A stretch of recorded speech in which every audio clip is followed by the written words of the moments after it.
Welcome into the Ringerverse. This is, of course, the Ringer's Nexus podcast feed for all things fandom. We are Steve, the architect, Ahlman, the builder and tinkerer of things. Jomi, the explainer, Adeniran, you've got questions, he's got answers.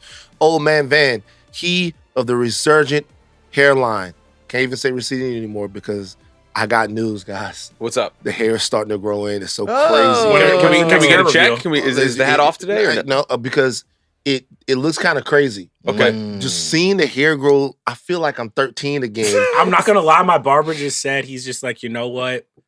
Turkeys are loud. They're the male BBL. And I was just like, you know what? It's facts. They are. It's facts. They are. Yeah. And Coach Baby Chuck, the 24-karat closer. Together, we are known as the Midnight Boys. We got the collective in the back. Aleya, SOB Zenieris, Arjuna, Ramgopal, Jonathan, Kermah. Jonathan, Kerm, you there? What's up? Okay, so I talked to the WWE guy. Uh-huh. All right, so it looks like Liv can come in April. Hell yeah. Oh, it's lit. It's definitely lit. Now, here's the thing. We got to talk about this at the top of the show. Nothing's confirmed. Okay. But it looks like we're going to be able to talk to Liv. All right. Now, I will tell you how the negotiations have been going. Negotiations. We could talk to her on Zoom at any time. Uh-huh. It's not what I want to do. Of course not. Where's that? I want her in the room. Now, Jomi, Me? this is very important. Kerm, you're going to have to join us for this interview, by the way. I could definitely do that. Yeah, I bet you can. Whoa, this is the first time I've heard Kerm excited about shit. Yeah. If forever. Yeah. She's a very talented wrestler, Chuck. What do you expect? Very talented wrestler. She's also currently, I think, the Raw Women's Tag Team Champion. Okay? So it's a big deal. There's this very specific thrust to this interview. Thrust? Interesting word choice. That this interview is going to have. Okay. This is... Tell us more about this thrust. We're going to talk, obviously, about WrestleMania, obviously about her career, but this is a milk meeting. A milk meeting of the minds. A milk meeting of the minds. So we are going to have her talk to you about your endeavors with white women. It's going to be great. Is she aware that this is going to be taking place and on the agenda today? I'm pretty sure she'll be game. She's Okay. a very fun lady. Great. We're going to talk all about WWE. This is going into Mania. We don't typically cover this type of stuff, but the Midnight Boys are branching out. Yeah. We're branching out. You guys, we're giving you the goddamn content that you deserve. Ain't that right, Chuck? Yeah. Chuck's Yes, sir. Chuck's like, yeah, I guess so. Also socials, Insta, Twitter, Facebook, and Donald Trump's TikTok. Donald Trump should talk tough. Oh, yeah. Continue to follow. Look, if you stick around, you follow, in April, we're going to be talking to Liv. It's going to be great. A lot of milk content coming. Yeah, So, you like it? Oh, a lot of milk content. I was just in the over in the coffee area. If you guys don't know, we have a coffee area here at Spotify. Barista Go get bar. coffee. It's a barista bar. There you go. See, a nigga don't be knowing what shit is called. It's a barista bar. I know work here. what things are called. Ooh. I don't know stuff. And they got, first of all, shout out to them because they're up in their game over there. They now have breakfast burritos, breakfast sandwich, all of that stuff. They got cookies, muffins, all of the stuff that an office uses to keep you fat and chain you to the office. But I'll talk about that. Honestly, another time. they don't work on me. I take my breakfast burrito and go home. There you go. But you know what I heard when I was in there? Selena. Bitty bitty bumba. Oh. What Right. a delight in the morning. Selena's amazing. I love it. And that's some good horchata. All right. You know what I mean? Still on that. Still there. Okay. Yeah, rest in peace. Love her. We're on YouTube. Like, comment, subscribe, share. You can watch every Midnight Boys and House of R on youtube.com at Ringerverse. Also on Spotify. We really appreciate what you guys have been doing. They've really been turning out for what's going on the YouTube, Chuck. They've been fucking going up. Yeah. It's great. Midnight Mob, Midnight Writers. They locked in. Do you feel like they're more mob or riders now? Writers, I think. I think probably more riders.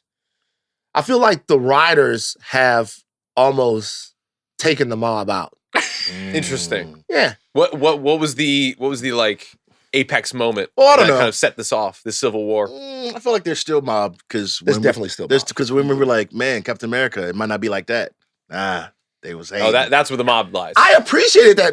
I'm not saying I didn't appreciate it, Yeah, but people don't have to Yeah. agree with this. Of course not. I liked that people liked the movie. Oh, you know, here's the thing. Here's the thing too. This is a very vocal minority. Motherfuckers like, oh my god, I can't believe you hated it. I'm just like, bruh, that movie's bricking. Like It's not really bricking as It much actually as it could have isn't. bricked. I mean, we're being real. There've been worse bricks. The movie there've been worse bricks. All right, well, You're right. There have been worse bricks, but if the movie's as good as everybody was saying it is, you know, it The would've proof would made be in the more- pudding. You know what I mean? Yeah. Look, we in Quantumanium realm right now in more ways than it's better still than better. that. Still better. Still better than that. Did better than that. The guy from Deadline said, "I'm gonna call this a hold." Now he might have been on the payroll of Michael, but we don't know. I'm gonna You call call this this a a I'm gonna hold. call this a Mr. hold Mouse, those because checks clear. do you know why they framed it that way in the article? If I'm being serious, it's because for some reason, and I don't know. Maybe we can talk about this. Maybe people want Marvel more than the industry expected them to. For the quality of the movie, for what the critics thought, there are just a lot of people around town that thought that the movie should have been more of a disaster than it is. And that might have to do with maybe people misjudging the appetites that people still have for the MCU, or simply people liked the movie a little bit more than we thought they did. It was Black History Month. Maybe a lot of brothers and sisters went out to see the movie. But I don't know. I think there are a lot of people that are kind of like, oh, well, we thought that this would be like a real sore thumb for Marvel. And while it's certainly not a return to form, it's just not going as bad as some people thought that it was going to go. Yeah. It's a fascinating moment because we would have thought that this would have been something that's like, okay, pass or fail. But there's genuinely a middle ground where like people can really fuck with this movie and still not really see it in either box office or critical acclaim. It's like, art can be a lot of divisive. bail being shot right now. I'm just saying it's what I'm telling you. I'm just telling you what's happening. The people The like it. streets- I'm just That's what telling. the streets say. I'm not saying that the people like it. Some people like it. But I'm just saying that I've just heard a lot from a lot of people that were like, "Oh man, you guys really hated the movie that much." And then when you look at the returns, the drop off was precipitous. We're talking Sure. 6-8%, sure, but it wasn't as bad as some other films, which you would have thought it would have been, and it The wasn't. difference between a 68% drop off and 70 to me is like It's a lot of money. It's a lot. It's a lot. But look, Also, motherfuckers like, well, it only costs 180, and I'm just like, y'all, it only costs 180. Come on, bro. I'm just saying. All right. Okay. Program reminder. That's a good one. This week, the Ringerverse feed on the Ringerverse, Bud Mash gives you their franchise speed dating episode. Now, what the fuck is that? Absolutely no idea. But it's exciting. Why do you always do that? Motherfuckers could do the same thing when we do in our podcast. They like, why are the Midnight Boys doing their most racist draft of da-da-da-da-da thing? Like, we it could be fun. I'm not saying that it wasn't.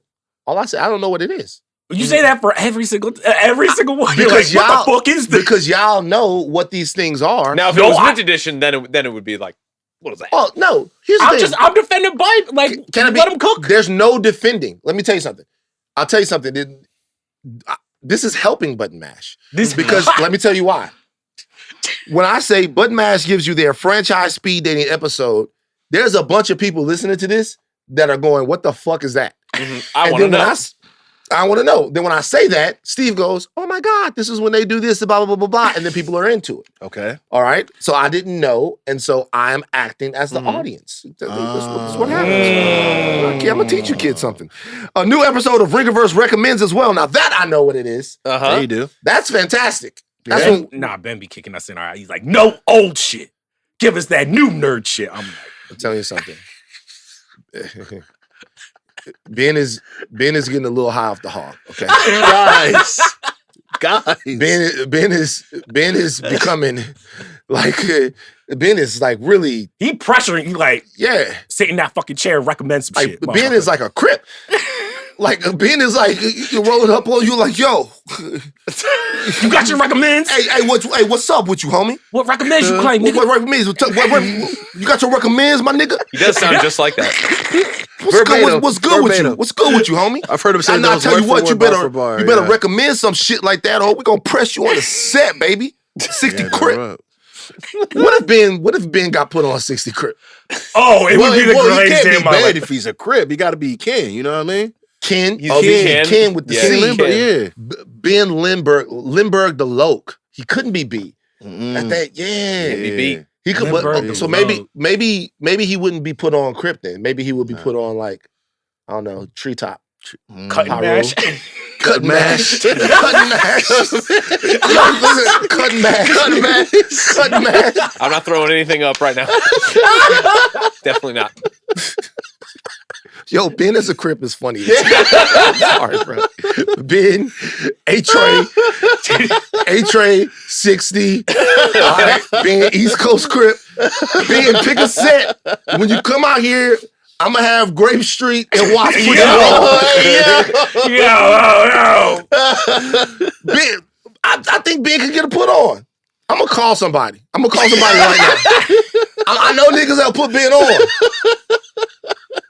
Honestly, Get you what you that should be our March episode. Hold on. Seeing if we could get Hold on. That's it. Hold on for a second. We're Getting going to do a Ben. vlog. A vlog? Oh no. We're going to do a vlog where we take Ben to the hood. Oh yes. Great. And we have Ben do a Ringerverse recommends from the set. Yeah. I can make a couple He'll calls. They bring would love Grumpkin, it. the dog. Yeah, they would love it. Cut and mash. Cutting man, I need him to crip.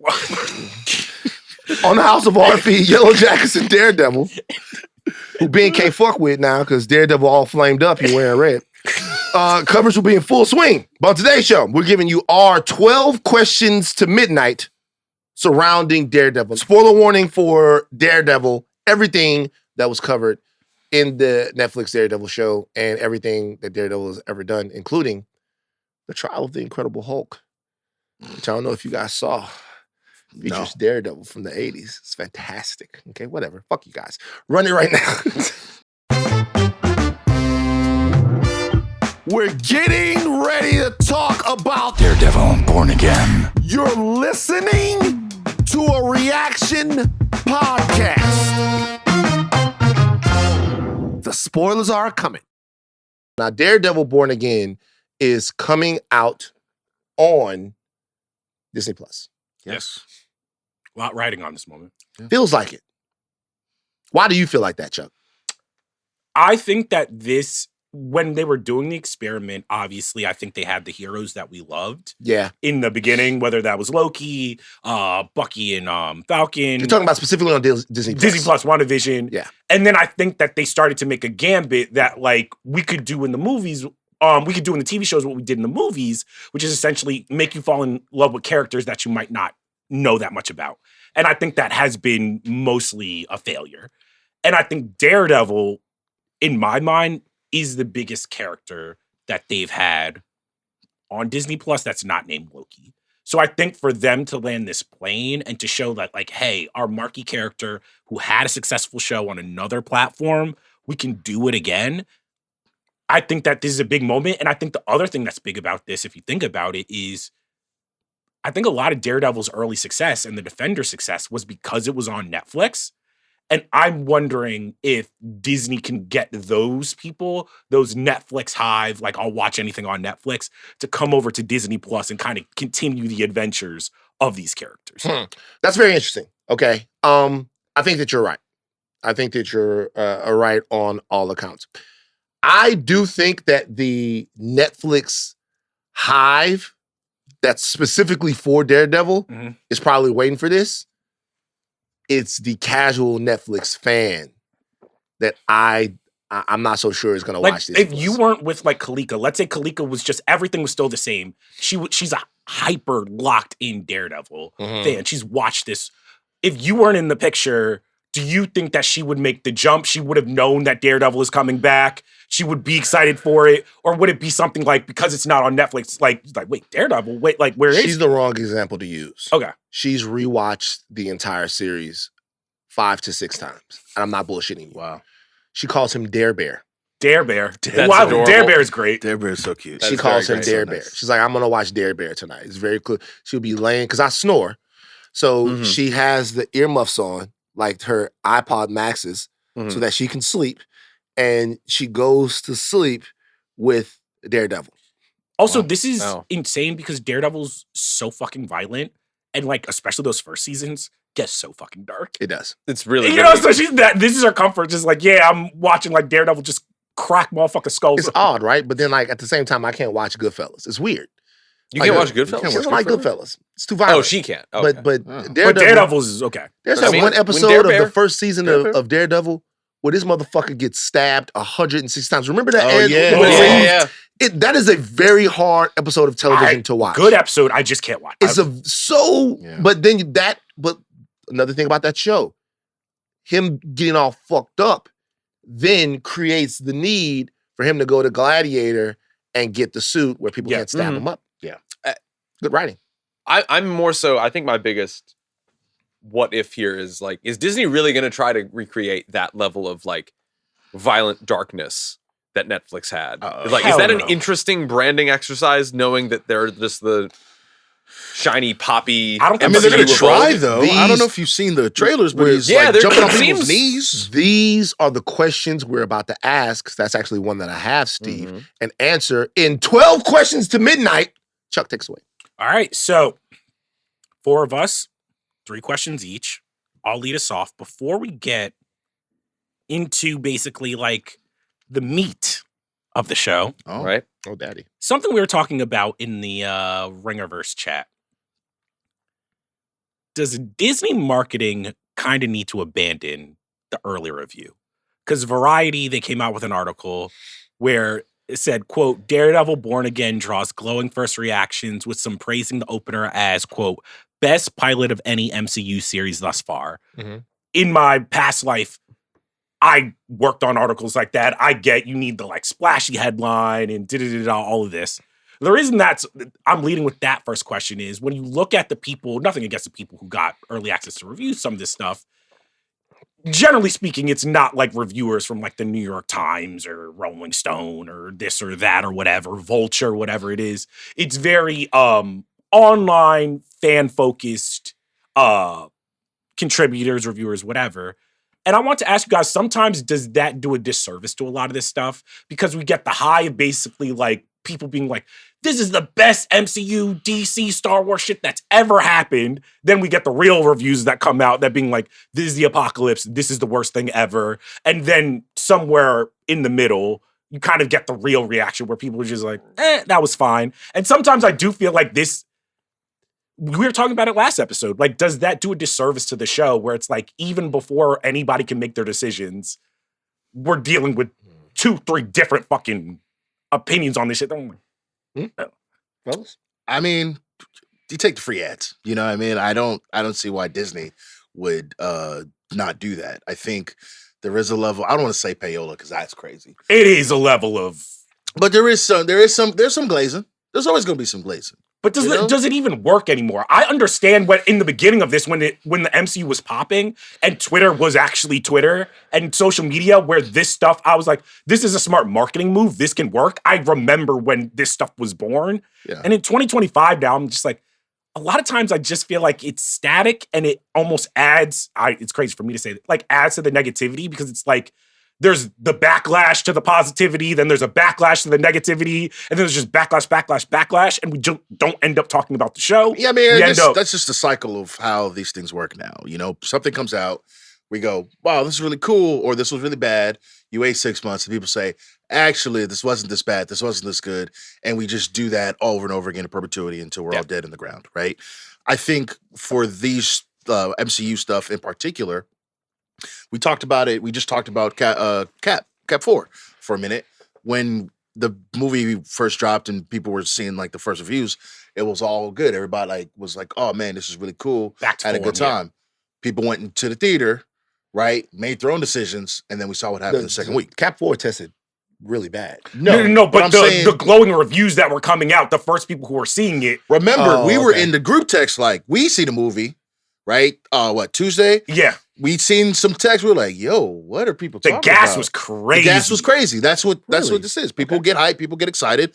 They send people to Disney Plus. Send people to the theater. They watch it. They make their own decisions. Sometimes it doesn't match the vibe. But if you're It almost Disney, never, at this point, it almost never matches the at vibe. this point, yeah. But if I would never be like, actually, let's not let people get excited. You want this, right?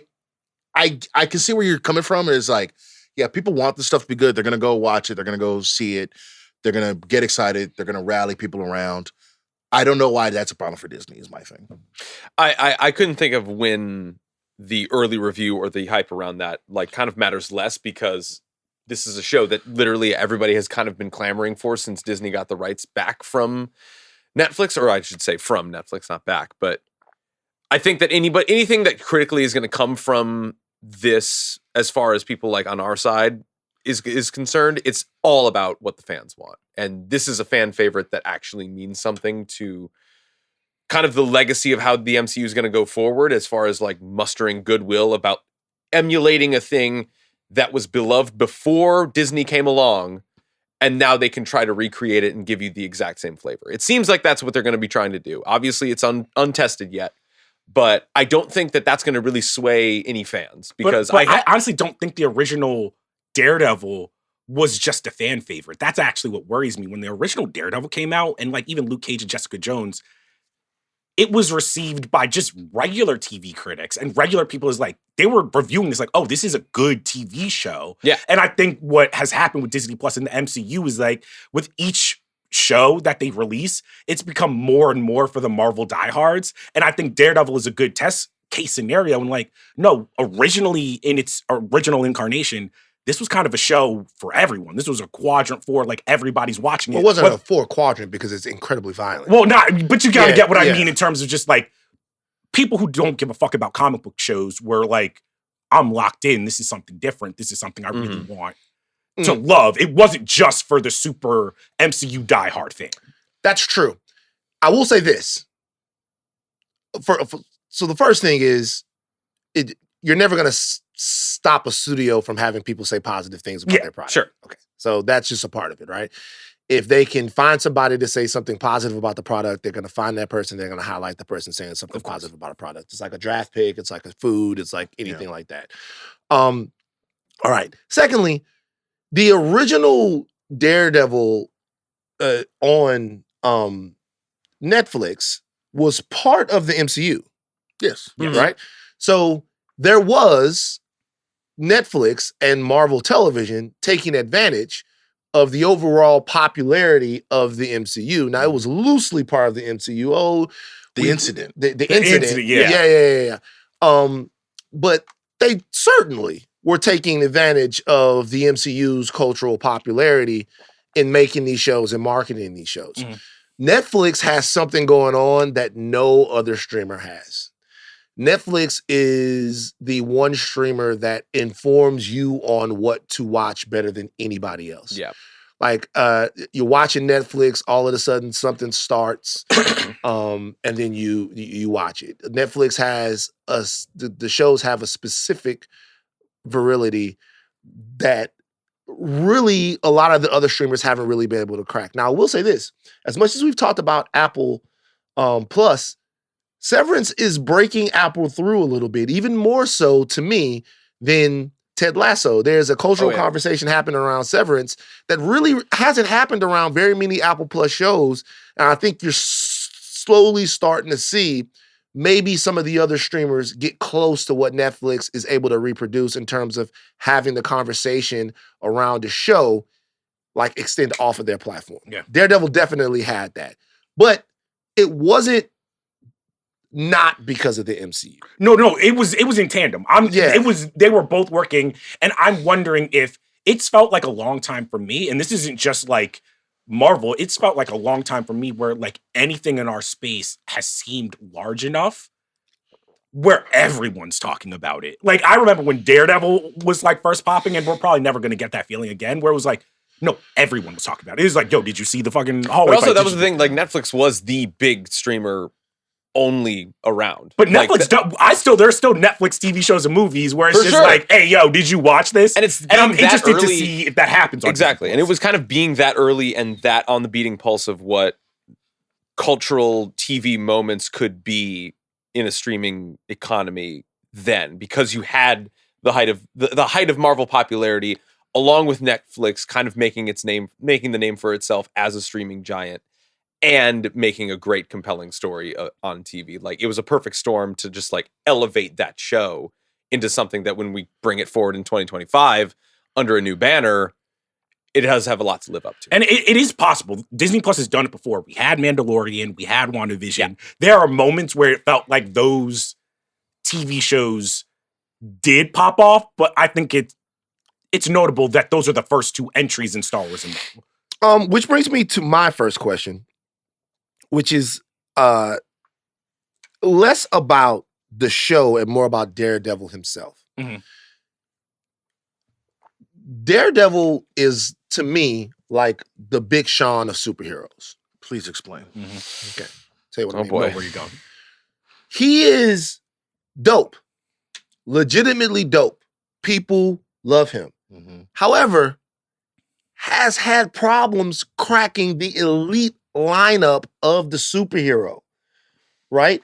If you're talking about a big three in hip hop, it was always Cole, Drake, and then Kendrick Lamar. There are times in the past 10 or 15 years where Big Sean was hovering around that type of relevance, and he needed either one really, really popular, crazy album or one really critically acclaimed album to get to that next level, right? Daredevil has pretty much been that. Daredevil has existed in movies before. We've seen the Ben Affleck movie. Daredevil has existed in television shows. We know Daredevil. This, though, this particular iteration of Daredevil is going to really test whether or not this character has what it takes to become part of the elite group of Marvel heroes, which Marvel was able to do with Iron Man. Marvel was able to do with Thor. Mhm. Marvel was able to do with Captain America. Yeah. I would even say that Marvel was able to take Black Widow with all the success of the MCU and put Black Widow What? into So- Black Widow. I would say right now that Black Widow is probably a more popular comic book character than Wonder Woman is. No way. I think that says more about DC than Yeah. Wait, anything whoa, else. whoa, That has whoa, nothing whoa, to do whoa, with whoa. DC. What? I think she is. If we take how much Wonder Woman's movies have made, the TV show, the merchandise, the comic books, Telling you right now. Okay. Wonder Woman's movie way bigger than Black Widow's movie. Granted, Black Widow movie, all types of things wrong with it. She already dead. We watched her die. The movie didn't have very many mistakes. Comes out on Disney Plus During the pandemic. during the pandemic. What I'm saying though is the MCU got to be such a big deal that take out of context, whatever. Maybe I'm wrong, but the MCU was able to take their smaller characters. Doctor Strange made Doctor Strange a frontliner. Do all this. Can they do it with Daredevil? Well, so you mentioned Iron Man, you mentioned Thor, you mentioned Doctor Strange. These are all characters who had like movies. Yeah. Right? I don't know. Well, Daredevil had a movie as well. Back in the Yes. day. Yeah. I mean, you can say what you want about the movie. I like a lot Not of that bad, movies back actually. then. I fuck with it. way overhated. Yeah, Ben see? Affleck joint. But when I say Fantastic Four 2005, That's not what I'm. Whoa, with you, with me. Yeah. The Daredevil Ben Affleck movie is way better than the fucking Fantastic smoking crack. What? Smoking crack. It's Absolutely. the same shit, bro. But anyway, go ahead. My thing is, like, when you put characters in movies, it just seems bigger. It feels bigger. Right? Very true. Right. So trying to like, if you're trying to scale it to TV, I can understand. But trying to go one-to-one comp is tough. I get that. But what I'm saying is, for this show, I'm looking to see because this is not the end of Daredevil. This is the beginning of Daredevil's journey in the MCU. I'm looking to see them break this character in a way that the character hasn't been broken before, even on Netflix. Mhm. I'm looking to see kids want to be Daredevil. I'm looking to see for us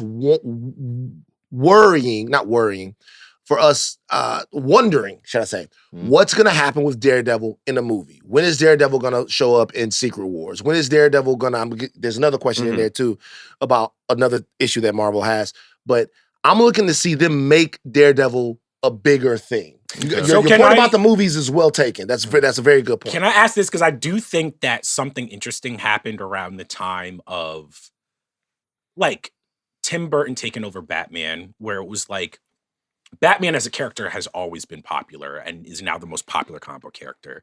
But Tim Burton, I think, did something where it's like, oh, an auteur can go and direct these movies and can get them over that hump. Mhm. And I think for Daredevil has never had a Burton or a Nolan or a Reeves, someone who, like, we in comics know that, like, I think I would put Daredevil comics, his just runs, like Frank Miller, Bendis, Brubaker, up against any superhero. I think Daredevil has more great comics than Spider-Man, if I'm going to be honest. Mm. But I don't think he's ever had a movie or a TV show that has reached the artistic and aesthetic levels that would get him to be that type of character. It's also a level of accessibility, both as far as the character's scope and how you can portray it while still being true to what we know him to be. Like, keeping him an M-rated, like, hyper-violent, street-level bruiser character from the streets of New York and then elevating him to something that, like, an Avengers level threat. That's a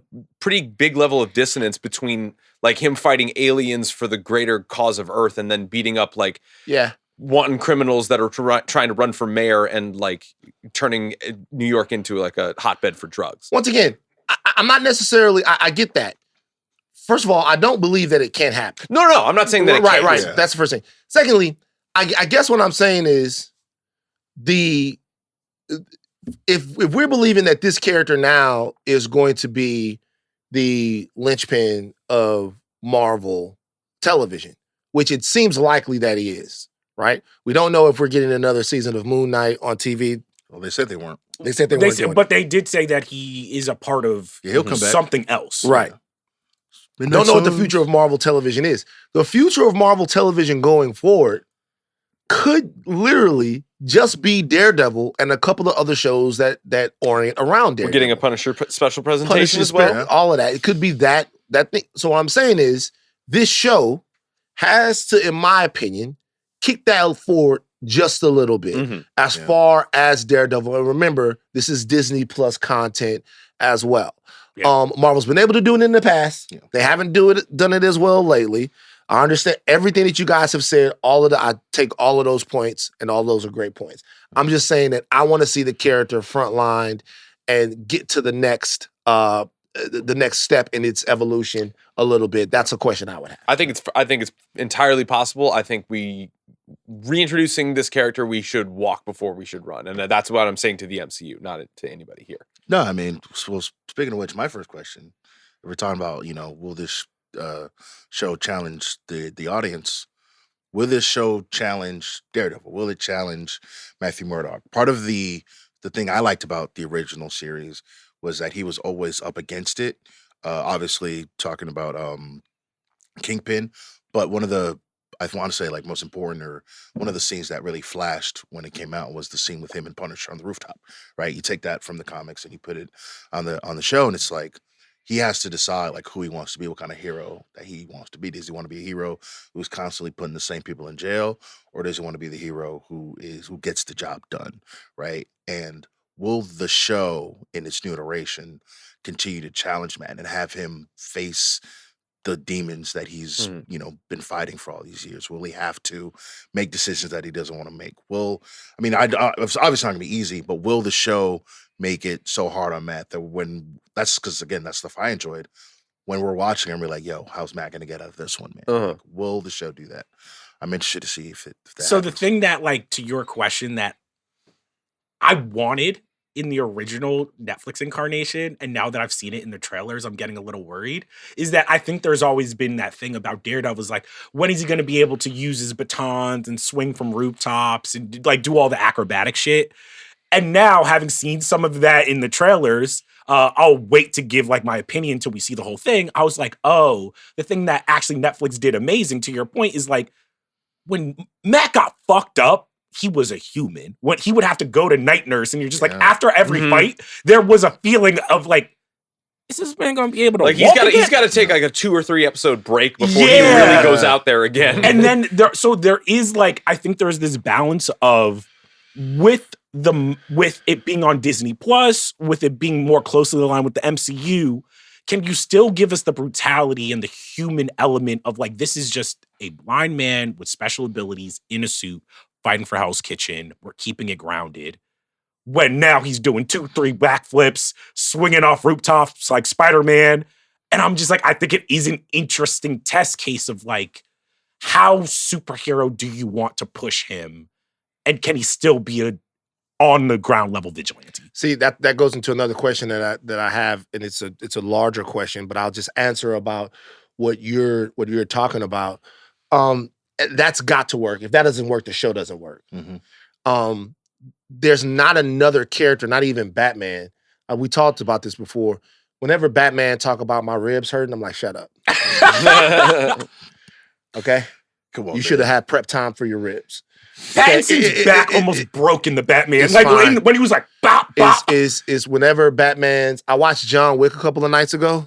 God, it sucks to be John Wick. John Wick fell off the top of the thing, hit the ground with a thud. On his back. And walked it off. True G. On his True back. G. You know what I mean? Now, John Wick became a superhero when he had a special cloak of invincibility that they invented. Kevlar suit. That they invented. Okay, get it, but That wasn't the first movie, though. But that was the second movie. But like maybe it was the second one or the third. But at least by the third. By the third, he had that. As John Wick moves on, fucking professional. Okay?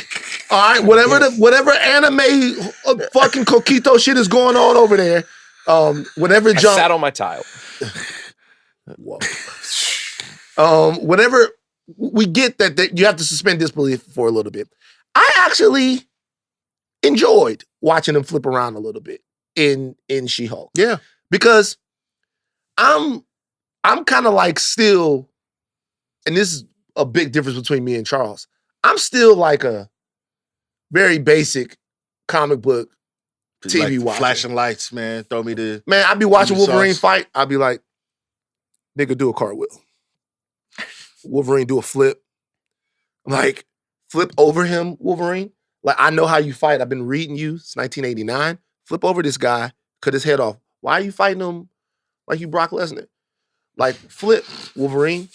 Like, run up, do a like, I know you flip. I've seen you do it. I know that you can have... now that I think about it, when Wolverine was doing the thing where he was claws? running like a dog and fucking Deadpool and Wolverine, looking back at him like... Looked crazy. Definitely looked crazy, bro. Looked crazy.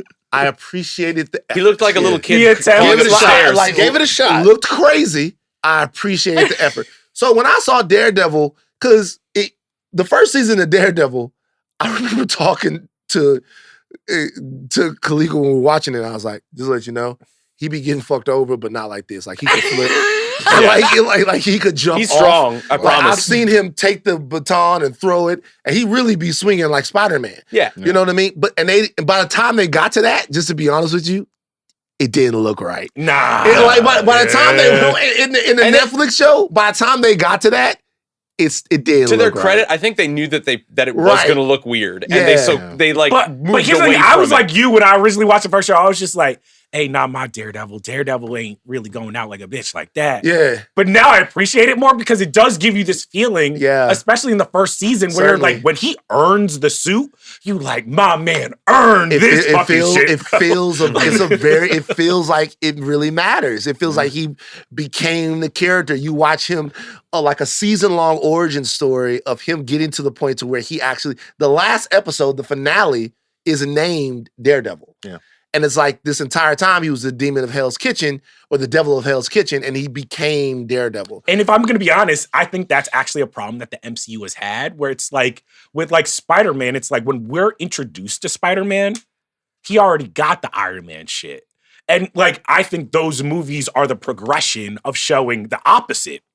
Where it's like, if Matt is like, how do I become Daredevil? How do I get the suit? How do I become a hero? Peter, throughout those, is like, how do I use less of the suit? How do I rely more on my abilities, more on my friends, more on my That's what they were everything? going for, yeah. And now I'm like, with this new incarnation that's tied to Netflix, I'm like, are they going to try to do we're ramping up Daredevil to be more of a... But they don't have to now, right? If you watch Daredevil, the Daredevil that was in She-Hulk, to me, say what you want about She-Hulk, I really enjoyed No, that the was a portrayal phenomenal of episode. Daredevil in She-Hulk. I really did. It was amazing. But I don't think that's the portrayal that they're going for in I'm this not one. sure if it I think will they be. pivoted away from that. Yeah, I'm not sure if it There's will two be. different flavors though, because there's a very fun, cheeky Daredevil that exists in Yes. comics alike that like is welcome, but it's a vast departure from what Disney's doing, And I feel like that might be closer to the thing of the season that they threw away to make this. Right. And I knew that, like, I thought that if that didn't work, they would immediately go back to the Netflix flavor. But there's a part of me that actually is very curious as to what that fun, cheeky Matt Murdock, who like sleeps around in the MCU and is kind of a funny guy, it looks like. Just a chill guy. Yeah. If it was me, the real what if should be like, once this show is out of the way, they should be like, all right, he was the actual pilot that we filmed the first time. You know what I'm saying? You know what I mean? I want to see It is in the Mariana Trench right now. I think it's It's with the Powerpuff Girls pilot. Yeah. You know what I love? I love what people do when they feeling themselves.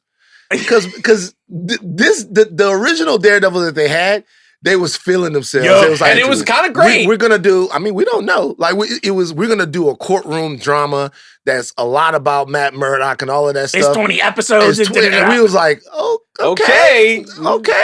And then they They looked at filmed it. like what, 6 episodes? Yeah, they looked at it and they was like, nah, dog. let's get these people to dun-dun. You know what it's like? It's literally like, have you ever, when like a rapper's really like at their peak and then they just drop that first single and it flops, you like, they like, Bruh. let's give them a street joint. Every rapper does this. So y'all might have been too young. Nelly, despite some political situations, Nelly was the hottest rapper. I don't give a fuck what nobody said. Okay. Hove was hot. M was hot. Nelly all of those guys. Nelly was 2000s. on fucking fire. Yeah. We talking about the third or fourth. That's like the And third or I fourth know. single off that. Like, I mean, When I went down, Bruh, down, down, EI. EI, everything was happening. And then you know what Nelly said? Nelly had 2 hits, right? 2 hits. Hot Hair came out. Nelly said, "Fuck it, I'm gonna hit him with a double album." Sweatsuit. Nelly was like, I can't do no wrong. And then Nelly came out. He dropped some shit with Christina Aguilera, and we was like, No.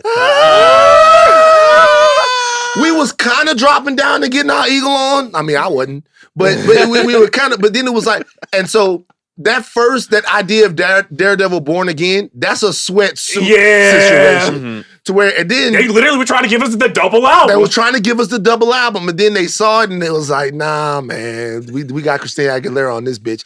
And they came back and they just went back to what we know and love out of the character, and we'll see if it works. Steve, what was your question? Mine was a bit more in the macro, and it's the people that are in Matt Murdock's orbit. Foggy and oh my goodness. And Karen, excuse me, were originally not in the show, and now they are.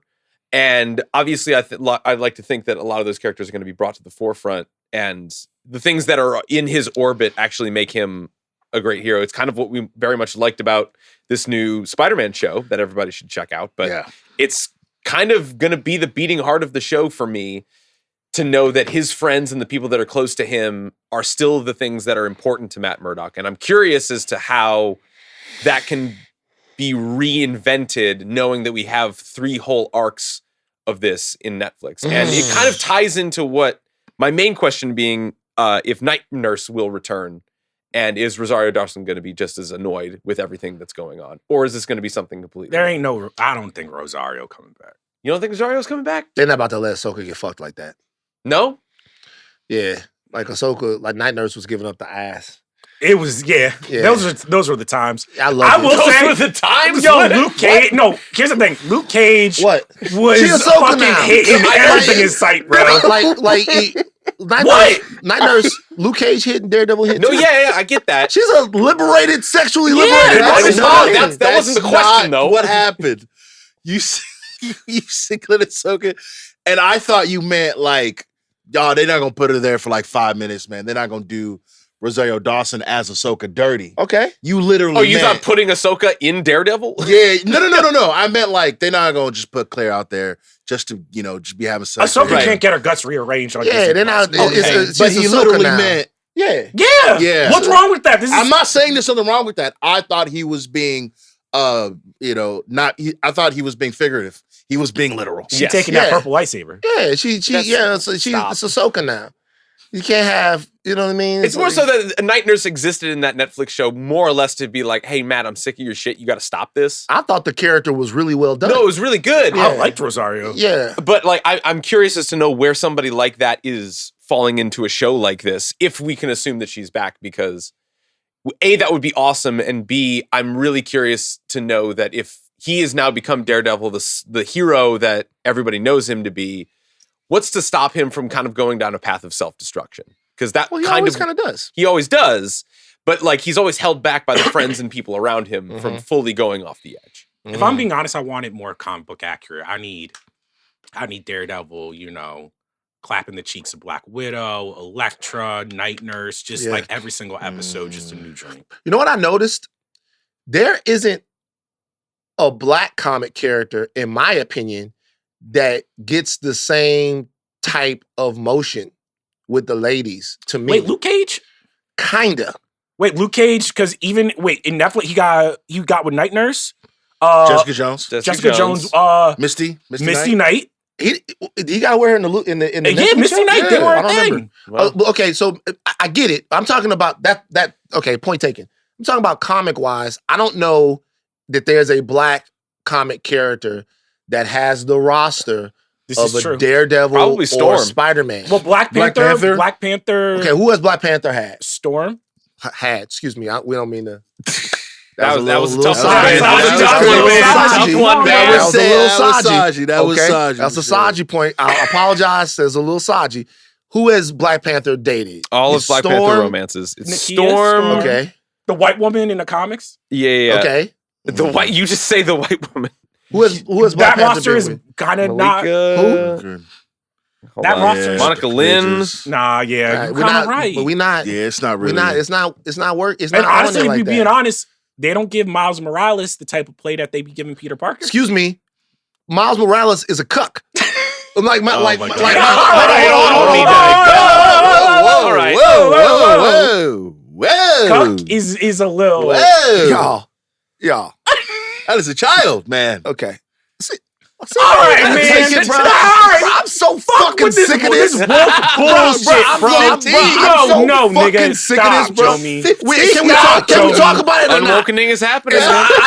Can we talk about it or not, bro? I'm so sick of this. Back to the point is what I meant to say about Miles Morales is that Miles Morales is chasing behind, and I guess Peter kind of was in Spider-Man: Homecoming, right? But Miles Morales was chasing behind Gwen the entire thing. See, here's the thing. What did While Dr. Hobie, Umar say? while Spider-Punk is kind of doing his thing. Right. Oh, my goodness. They don't give him the same Here's the type thing of. about superhero relations, though. Like, unless you're at the X Mansion, everybody's acting like being a superhero is at like the Olympic Village or something. But like, a lot of superheroes tend to just date normal people. What? All right, first No, of all, they get busy with each other. Other They people do. can't understand their lives. Spider-Man don't got a fucking dollar to his name. He His- broke. And He's his broke. roster is fucking incredible. What are we talking? He is the man. I mean, he's a 6'2" white man in New York. Don't got a bed frame. Don't got nothing in his fridge. Sometimes that's all you Hey, need. Late for Dudes in Bushwick everything. got away with worse. Late all right? for everything. Come on now. Don't show up. Completely unreliable. And really, when you look at it, Musty, probably. probably smell You like know he pizza. must- Oh, You that hate suit right now. smells crazy. What? You wait? Whoa! Yeah, You don't think crazy. Peter Parker don't smell musty? I would hope not. I would hope not. If you gonna be up around all those types of women, He in a You can't bodysuit be. all fucking day, running around. I think white women kind of like mustiness a little bit. I think they like a lot of white All guys that I right. see. All Bruh, right. you can't tell me they that don't the be dudes- showering though. You can't They don't tell be me showering. that- They don't wash their legs in the shower, bro. Bruh, I think it's some mustiness I going wash on my on legs in the shower. Do I you love wash it. it? Yes, I do. Do you wash your feet? Yes. I don't think you do. Why do you not think it? Do you use a washcloth? I don't think you do. I'm not getting caught up. Do on you what use a doing washcloth? right now? You use a washcloth? Yes, I do. I don't believe you. Why do you ask? I Why do you ask if you don't believe me? I don't believe you. Then I don't think ask. these are commonly held things that you know how to say the right thing to, and you're just saying shit. I don't think do so. you have a body wash shampoo combo? No. Are you sure? Yes. Steve definitely, you seem like the type of dude. He got that shampoo, you know what I'm saying? You got to do the everything shower. every I got so the often, shampoo, you know? conditioner, and hair mask. You wear great. Steve. You get in there, you let the water hit you, you put some Head and Shoulders on, and you get out the shower. Absolutely not. Like, you think I just like run through the shower? That's it? I will. As a kid, I used to be like going around and be like, white people smell like bologna. What the fuck? They do. I smell like bologna? One more day of Black History Month, guys. All right, It's all above before we get to the next question, let's go to a quick commercial break, and we'll be back with more racist takes. Right. All right, we're back. Van, next question. Me? Okay. That's- Or is it you? Oh, it could I be just me. had mine, so you can do yours. Yeah. All right. Is the MCU, and honestly Hollywood at this point, capable of designing an engaging fight/action scene? And what I mean by that is, after Cap came out, they had to bring out the Winter Soldier joint. And I've seen so many clips of, the knife flip, the da-da-da-da-da. And this seems like this is like every single time, like one of these, like, it's not just superheroes, anything comes out, they're just like, damn, why aren't the action scenes hitting like they used to? Why is the fight choreography hitting like it used to? Mm-hmm. And I think that if there's anything that we remember about Daredevil on Netflix, it was even if he's not doing all the flips, it's a it was great. designed. Every Great. season had a single great fight scene that was like a one-er shot or like a fudged one-er shot. That was like the hallway fight, that him fighting the bikers in the stairwell, and then there was a third one that I missed. That is, the prison one. Yeah. All of those were great, and none of it had the, like you said, like I wanted to retire that whole like parkour kick choreography, where it's just like you do a unnecessary backflip into like a kick for some reason, and I'm like, that's not working for me anymore. And they have done it on Disney Plus before in the beginning. I think Falcon and the Winter Soldier, I know motherfuckers was hating. I do think fight scenes are fantastic. I think the Bucky, the hand-to-hand Falcon, stuff is a great. US Soldier, I think it was in the penultimate. That's a good fight. Right. Even the training sequences in the, like, I know people hate the finale and whatever, but I'm like, the training sequence when he has like the shield, blah, blah, blah, blah, blah. I'm sorry, man. I'm not going to go off of the tangent. I don't know what y'all talking about with Falcon and Winter Soldier. It was the finale. The finale It was just like, the finale. always in the water. Fine. Okay. Like Flag Smashers weren't that great. There was a They couple weren't of, good at like, all. Sharon Carter's the Power whole Broker thing. stuff wasn't That good. didn't work either. But when we're talking about like fights, even like I think Moon Knight, the fights in Moon Knight were like fine. I'll tell you something. They were all right. There They're is fine. a fight scene in Falcon and Winter Soldier where it is John, Buck, and Sam Oh, is it that against the knife fight? Dora Milaje inside. Oh, That yeah, is yeah. fucking great. That's great. Yeah. Where they take his arm off. Yeah, okay, but to your point, yes. Let me tell you something about the fight scenes that I think are not working. Okay. I think to really have great fight scenes in a movie, you have to have a clear narrative. Yeah. I think you have to have a clear understanding of the capability of your protagonist, of what the protagonist is up against. When you're looking at the Captain America versus the Winter Soldier, there's a clear narrative there. Winter Soldier is a mindless killing machine that's willing to do anything to kill his intended target. And Captain America is fighting a defensive fight, but one where he's still trying to figure out everything that's going on. That comes across in the fight scene. Yeah. With Winter Soldier dropping knives and doing everything he can to just kill Cap. And with Cap fighting, like, how do I stop this unstoppable mindless thing, right? I think a lot of times in some of these fights, we don't know what we're actually supposed to be looking at. I could talk about Iron Fist, the Netflix series, where he's supposed to be the greatest martial arts artist in the world, or one of them, and the fights just don't make any sense. That makes the whole show not make sense. Or even Shang-Chi, to where Shang-Chi is obviously a killing machine, right? But if that movie existed to make Shang-Chi the single greatest martial artist in the MCU, it failed, right?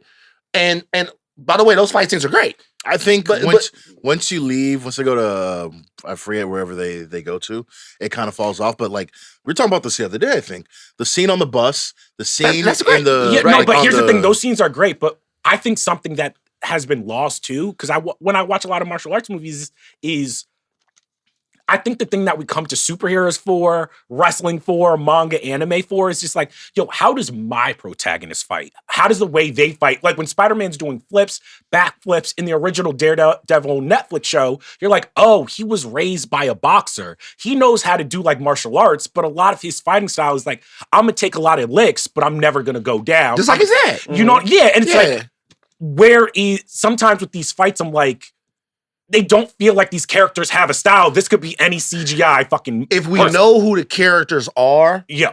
and the fights reinforce that, it makes a lot more sense. Just throwing a fight scene in something like one of the big problems with Captain America, Brave New World is when we're watching Sam fight, we don't really know what Sam is supposed to be capable of. We know Sam is not a super soldier, so he's going to be not quite as fast and not quite as strong as Cap. But how do we really come to terms with when Sam drops into a fight? Is everybody else going, oh my God, Captain America's here?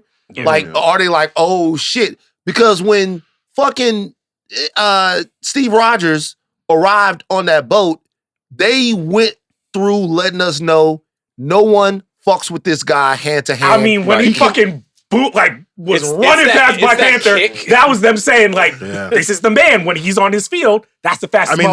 The scene in the elevator. Obviously, Yeah. right? Like, I'll give you another one that really grounds the character, a fight scene.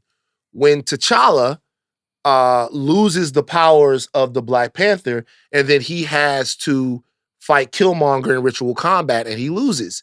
Those are two people that are fighting a completely different battle. Yeah. One is desperate. The first thing that Killmonger does in that fight, and it's interesting. I saw this somewhere else. The first thing that Killmonger does in that fight, if you go back and watch that fight, is he looks at his spear, right? And he breaks the spear in half. Because it's too long. It doesn't feel right. Yeah. Like he's sizing things up. Shaka Zulu, back when the British were fighting, or when he was fighting the British, shortened the spear. He shortened the spear to make the spear a more lethal killing machine. The spear was too long, it was whatever. He shortened it to make it. And so the first thing that he does is he looks at it, he goes, boom, I'm gonna break this in half. It's easier to wield. I've fought this way a lot. And by the time they fight at the end, it's two Black Panthers fighting each other. And now T'Challa has more experience fighting on his home turf in Wakanda and fighting as a Black Panther. He beats Killmonger. So if the characters are narratively clear, and I'll stop talking after this, I think the fight scenes will be better. But if you have muddled understanding of your characters, you're going to have muddled scenes of them in action. Yeah. Exactly. Couldn't agree more. Yeah. What's your next question? My next question is, can Disney solve its street level problem? what do you mean by that? Can the MCU solve its street level problem? The MCU has yet to give us really comparing street level characters. Now, you could say that Spider-Man is one. No, I think they took Spider-Man. They turned him from a elevated street him. level character to almost a cosmic He got the level bump. story. Yeah, he got the bump. You know what I mean? Right. So a lot of this is going to be like Netflix did it. Netflix only has street level characters, Yes. right? So they were the masters of street level, Yeah. and it really worked. As a matter of fact, they depowered their characters to make them even more street level. Like Jessica couldn't really fly. Yeah. They stopped doing the flying thing like at all, right? So we didn't know. But the MCU has had a real issue to me with street level characters and getting them right because their world is so big. If they can, this show will be like a great show if they can solve that problem. So can I actually say to that point, I think the problem that the MCU has been facing is that I don't know if the MCU knows how to tell small stories anymore. Exactly. Where it's like, I think the thing that we loved about Daredevil or Jessica Jones or even the first couple Spider-Man movies that weren't connected to the MCU is I'm like, they're trying to save their city. They're trying to save their friends. Their tragedy is like, you lost Uncle Ben and your best friend's dad is now this villain. It's like something we can understand. But like, take something like Moon Knight. Moon Knight is one of the most street level characters you can really imagine. And instead of making him street level, they're just like, oh, well, he's mystic and he's connected to all this shit. And of course, there's comic book shit to that. But I'm like, I think what we're talking about with fights, what we're talking about with street level, we're all coming back to the same thing, which is like, to make Daredevil feel important, I think you kind of have to make his problems small, and not small as insignificant. Small is like intimate. I agree. Intimate stakes and small stakes are very different things. And Moon Knight's a perfect example because by the end of that show, he was fighting giant gods in Egypt. Kaiju shit. And every time that we could think about Daredevil or even some of the better street level things, like say what you will about Miss Marvel, it kept with those intimate stakes. Yeah. Everything that was going to be culminating at that show happened at a high school. And it was only really going, like, it had bigger implications, but again, it can only stretch so far. Daredevil's got New York. And he's got the idea that Wilson Fisk, part of New York, not even a square mile. Like Also, half someone a who's neighborhood. lived in New York, it's so funny that it's Hell's Kitchen because I'm like, Hell's Kitchen don't be looking like this. Hell's Kitchen nice as fuck. Yeah, It's it was nice. I very went to nice. the gym in Hell's Kitchen, the temple gym with the community. The community was in Hell's Kitchen. It was, Here's the thing, that it's gym so is funny to beautiful. think I'm like Daredevil flipping and defending like millionaires. Like, which would be very funny if in the show that was addressed. Where Where it's would- like, but- man, we got a Starbucks right where Daredevil's beating a guy where up. should Daredevil actually be relocated? Harlem. Harlem? Oh, Harlem's yeah, nice, and yeah. Harlem gentrified as fuck too. Parts of it, but then parts of it not. I want to see Daredevil with Jim Jones, Oh, Cameron, Cam. Killer Well, Cam. wow. We'd have to get Jim and Cam back on the same page, but I want to see Daredevil Freaky out Zeke? there. Freaky Zeke. Daredevil in the Dipset. Relocate Daredevil. Let Daredevil patrol Harlem. You know what I'm saying? I want to see Daredevil at the Rucker playing basketball with the kids. you know, superheroes always got to play basketball with the kids. Man, Daredevil playing You basketball. got, you got What's Mace just Daredevil- like That's fucking funny. dancing Yeah. while he's beating up bulls. I'm telling you. What's Daredevil's box score? Or send Daredevil if Daredevil Wait, really want to get a Can workout. Daredevil hoop? Oh, Daredevil. He definitely probably Daredevil. No, He actually, could dunk, but he probably got no honestly, skills. but here's the thing. He's good would at it be defense. all the noise, all the Oh, sweat that's- and no, smell no. would fuck him up? I think. I don't think it would. I don't think it I would. think on defense, he'd be Defense would be a great. stopper. Yeah. You know, he's got the reflexes. But once you get that ball, Yeah, pass that thing out. Maybe. he's good for a screen. He's good for Yeah, what he'd be a Marvel? lockdown. Wait, He'd be really a quick. I lockdown. love this. What Marvel Obviously. character would be the best at basketball? Spider-Man. Yeah, Spider-Man. Spider-Man, really? Yeah. Spider-Man for sure. Yeah. Handles for days. He can. I don't get, know if you're gonna be able to handle that bitch. That's a skill, but I will say that. I mean, how you gonna stop? Yeah, Spider-Man. He lives above the He's rim. not gonna have his webs though. Not gonna have his words, but he can still jump. Spider-Man getting to the rack. yeah. He's I'm John telling you. Morant. You could, Well, here's the thing. you could just Yeah. like I would be say, blind, why throw not the the Hulk? ball. Huh? Like, So why not this- the smart Hulk? Like, what are you gonna do with the Hulk? Yeah, I mean, You know what I'm saying? Yeah, I mean, but the can only he problem- Dunking dribble? everything, Yeah, but dunking can- everything. It's prime But can he Shaq. dribble? the only problem with the Hulk is like you put the Hulk in the game is like 12 dead. Exactly. Like, Like he's not No, but Jokic. if, He if doesn't it's have smart Hulk, coordination. like let's say it's smart Hulk from whatchamacallit, like Again, he doesn't you have just ball pass him knowledge. ball. boom. I know, but I feel like the Spidey senses on Spidey. You're Yeah, not stealing the ball unparalleled. from it's him. gonna be Spider-Man's probably the answer. something like you know? like a 6'9" Kyrie, basically. You Yeah. know, like Can he'd Luke be- Cage hoop? Think? Nah, I can already tell. Intimate stakes. I can already tell. Jomi, what you got? So we know the big villain is going to be Kingpin, and over the course of the first 3 seasons, was very lauded by 3 out of 4 people on this table. I'm not going to name names, but somebody. Not really messing with them. We'll talk about it. But does Kingpin still have the juice in 2025?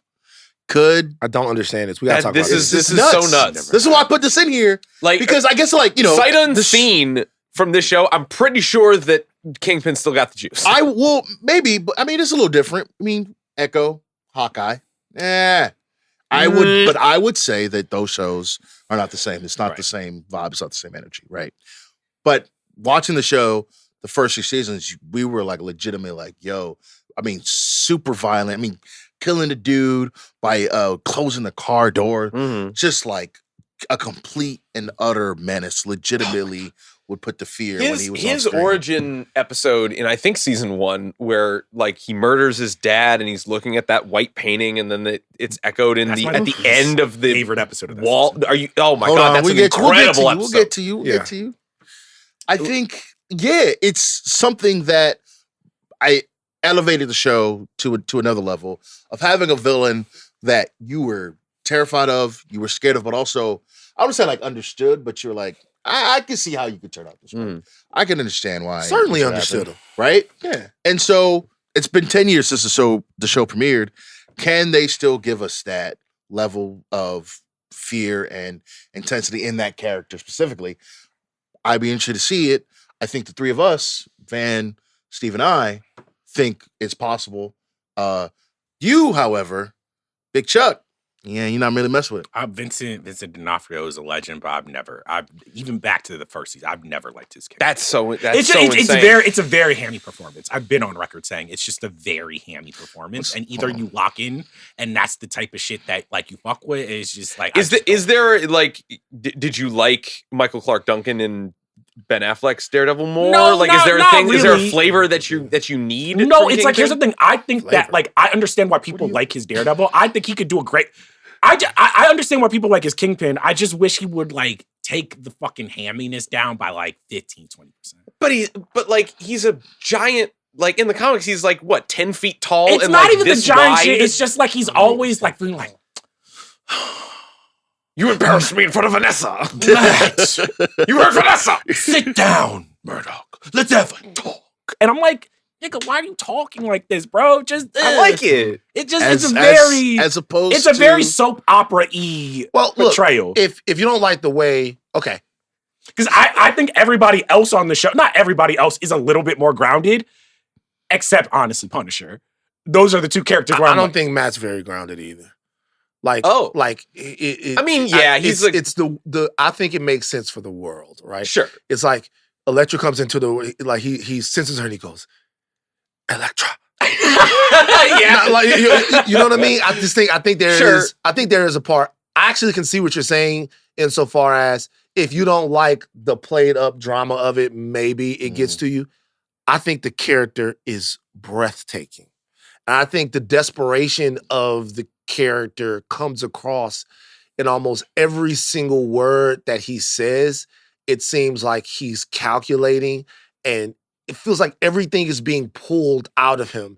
That's why energetically, the character is very villainous. It's a villain character, right? But energetically, he doesn't seem like that much of a villain. He seems like a really wounded, desperate person that never had anything to love, that only knew how to break things. And that kind of makes what's going on between him and Matt a little bit more fascinating to me. I'm not going to lie. At a certain point, Matt just got to get a gun and just be like, wow. I mean, I feel that way about all of them. Yeah. You can't be struggling against just a motherfucker. So you are with the Punisher now. Well, I'm not with the Punisher. I mean, I wouldn't say that I'm with the Punisher. I get why these superheroes don't want to kill. And I understand Batman, why. I mean, I'm not going to lie. Batman will kill you. I don't care what nobody say. Like when Batman... He'll kill you with hospital bills. When Batman dropped Maroni or Falcone from that thing, it is luck that he didn't die. Yeah. Well, no, he dropped him. He was like, this all won't kill me. And he's like, if you fall from a distance of 10 feet or higher, I love this. You have his shins are dust. A 50% chance of dying. It's a luck that he didn't die. That scene is so funny. Honestly, man. the Midnight Boys need Midnight Busters where we just do this. Like, it's like we just take a fucking dead. dummy and we just just drop it. If Spider-Man doesn't explain anything he does in that video game. Every person dies. But he's pulling punches. But even still, Midnight Busters is crazy. I love that. Midnight Busters. Midnight Busters is Well, crazy. it makes me feel good. I tell you, even that though, Spider-Man's holding back, right? Man, Spider-Man has killed on accident. He punch you, you fall, you hit your head. Yeah, there's accidents happen all the time. Spider-Man 2, like when he be kicking people in the back, brother, it's when done. It's when he takes the webs and like throws when them Captain America is fighting and he's kicking niggas across a room. He kicked that dude off the boat. He drowned. That dude, he died. Honestly, this is gonna sound so fucked up, but Nazis, it's like though. if Cap like just kills a random motherfucker, like let's say he kills a black man, do you think in the MCU they like defund Cap? Okay, they go into the streets. Like, okay, this is hard, right? Well, say what you were gonna say. Say it. Hello, Ringerverse fans. I regret to inform you that due to the initiation of Deep Shadow Protocol, this bit had to be edited out of the pod. I know, I'm just as disappointed as you are. Thanks as always for listening, and the Midnight Boys, pew pew, we'll get back to you shortly. No. Jomi. No. Jomi. No. No. Jomi. No, guys. No. That's Wow. out. Jomi. Guys, we have to- that's out. Okay. That's absolutely insane. That's crazy. That's out. Steve, what's your question? My question is, why did Jomi say that? Deep That's Shadow out. Protocol. That's out. That's Deep out. Shadow Protocol. That's out. Okay. I no. want the Deep Shadow to come in right after he says, and then no, we can't. No fucking way. Absolutely You're out of your not. fucking mind. Absolutely I can't not. believe that. I can't believe you did that. Jomi, I literally can't believe you said that. That was Deep nuts. Shadow, right? You guys, production, we need you. like Deep Shadow, right as Jomi's going into that, and then come out at the right end of it. No way. So No my fucking way. question: No way. Okay. does Punisher have the staying power Okay.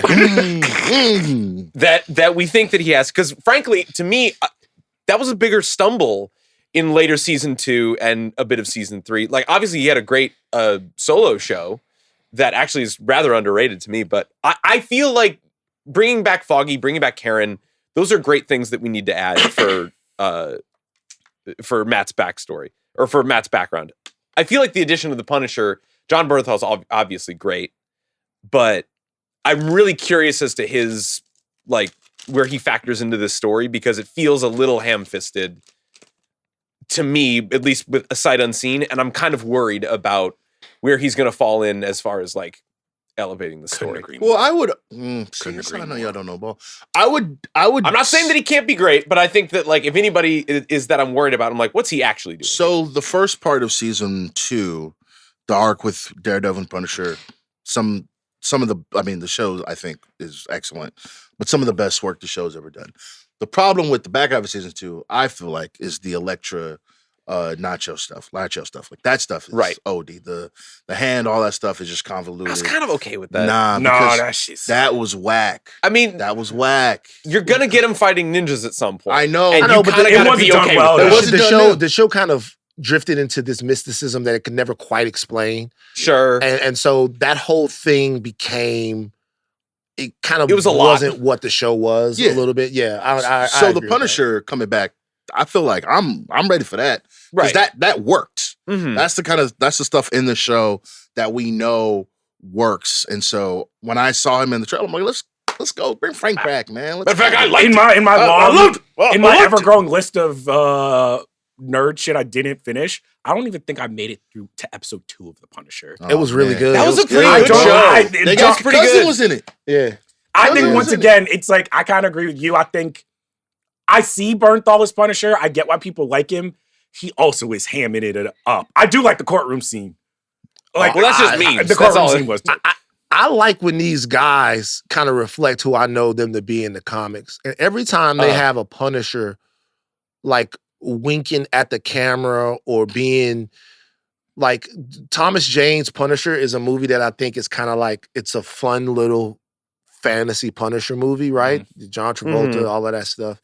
But they kind of bitched out a little bit, and they in really portraying the Punisher. The Punisher is a fucking psychopath. Yes. He is a psychopath that is dealing with a raging piece of PTSD and trauma that he cannot fill up with enough bodies. And he needs to look crazy. He needs to look desperate. I thought Bernthal got there with the role. It's true. There's also like a kind of a deft hand, because there's a cartoonish level of edgelord that the Punisher starts to touch. And like even nowadays with like the so-called political affiliations of what people think Punisher means versus what he's actually about gets to be pretty sticky. I love what Bernthal did. I just kind of feel like that might be a tad over the top with what a Daredevil story might be wanting to do. But again, like it's worked before. I know that. No. I get him. Look, the concerns are Oh yeah. cool. It's not like they hit it out. It was a 10 out of 10. Yeah. I think the Punisher series kind of didn't quite get Jigsaw all the way right at the end of it, which is very important. I liked the character of Jigsaw and all of that stuff and how it got to it, but I thought at the end of it, it got away from him a little bit. I really enjoyed it. One of the things I'm most looking forward to is seeing him come back as the Punisher, because I'm really, I have affinity for the other two Punisher movies. The Dolph Lundgren That's Punisher. legitimately great. I like it. And so It's so fun. And so, written by a friend of mine, Boaz Yakin. but I like it. But I think the most Punisher that we've ever gotten is Bernthal. You like Michael Mann. Michael Mann told John Bernthal that he couldn't act. Whoa, I like John Bernthal. I just don't like him as Punisher. Yeah. I like Bernthal. Bernthal's dope. Bernthal hams it up in every role though. He's one of those he's elevated. He's one of those go for it type actors. I like Bernthal in most things. I think he's actually a good Punisher. My hot take is I'm like, Punisher just kind of sucks as a character. I don't give a fuck about Punisher. Interesting. Again, you got to do it with a deft hand for sure. So my last question is, instead of everybody's talking about the Defenders. Fuck the Defenders. That show was terrible. We don't need the Defenders. Let's slow down. Slow down. You like the Defenders show? For the eight series, the eight episodes, arc, I enjoyed it. I think the problem was that they relied a little, like the whole thing revolves around Iron Fist. That's whack. That's whack. Terrible. That's the foundation. That's not gonna sell. They really thought they cooked with Iron Fist, didn't they? It's tough. I can't understand what, and I'm sorry, man. I don't mean to disparage. High on your own supply. Like, I don't fucking get it. I think it's a Poorly cast. Like ridiculous. The story was terrible, convoluted. Doing way too much. The martial arts sucked. Terrible. It was. If you don't get the martial arts right, this nigga was coming out listening to Outkast, and then like forgot about that. Like, that is true. The whole thing, it just none of it worked. It was like really. Now there were some cool characters. Colleen Wing was cool. Yes, Colleen Wing was a bright spot. Actually, yes, bring her back. Yeah, I did not like who was the. I like him as an actor, but who was the fucking weirdo fucking brother? His name starts with a J. I can't remember. I hated that character so much. It was so weird. Yeah. What's his name? He and his sister. Where we at? Oh, that's him, Ward. I Oh. fucking hated Ward. But anyway, That was bad.